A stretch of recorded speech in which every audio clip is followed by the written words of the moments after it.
Hi guys, welcome back to my channel. It's been a very long time, and I need to just be honest, I just haven't had the right energy to do a video. I would sit and then delete videos. I've been shooting but just deleting. Anyways, that's a very negative note to start on. Anyways, let us do a video in light of the month of love. Let me just discuss why exactly do we always say do we always caution against getting married in community of property. Let's get into this video.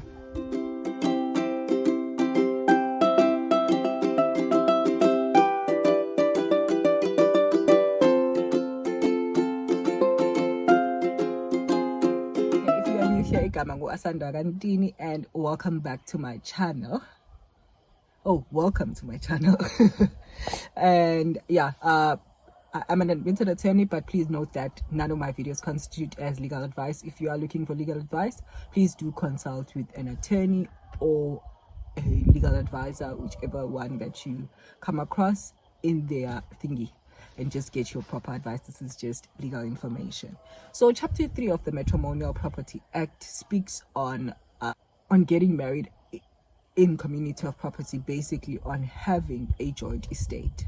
If you do not, first of all, if you are married in South Africa without having created an anti-nuptial contract with a notary, you will automatically be married in community of property, because in order for you to get married out of community of property in South Africa, you've actually created an anti-nuptial contract that allows you for that's registered with the deeds registries office, and is valid obviously before getting married. An anti-nuptial contract is done by people that are intending to get married but not yet married.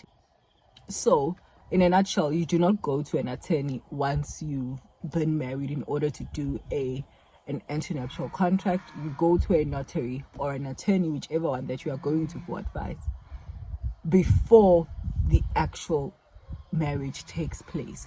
Because in order for you to actually have been married out of community of property, either with a crew or without a crew, that's a different discussion. And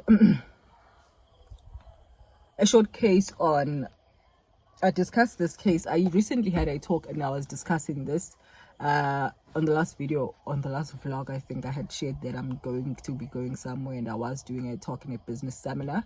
And in the case of Du Plessis and PreNup, they were married in community of property, and the spouse was in a business of lending people money.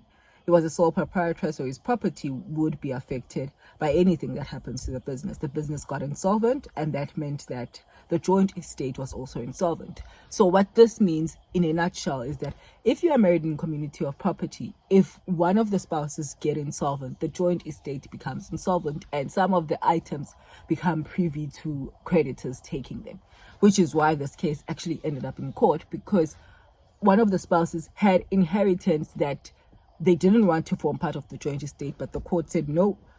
By virtue of being married in community of property, you actually the consequences of being married in community of property include incurring debts that face them, and had for the individual creditor may correctly look into the estate of both parties, not just of the one individual, to recover their debts, even if it was a stipulation that that particular item should not form part of the joint estate, which was wild, but it's a decision by the court, and it's one of those things that have been done.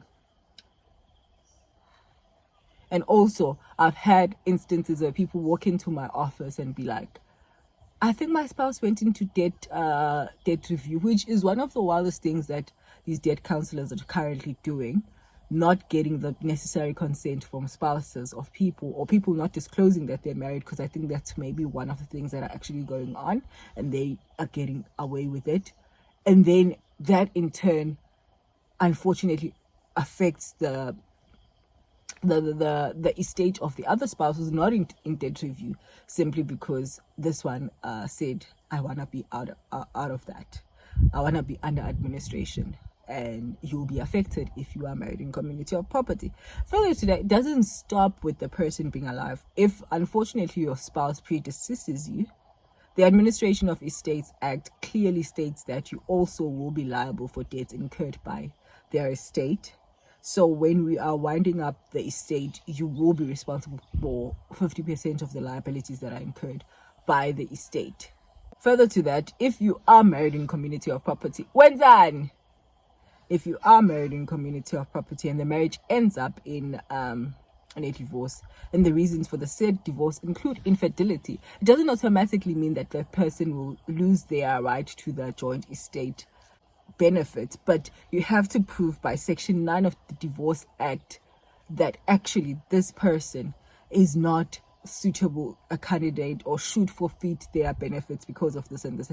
It's not an automatic right, so you could actually even be forced to now share assets with a spouse that maybe has indebted or defrauded the estate, that has maybe treated you unfairly throughout the.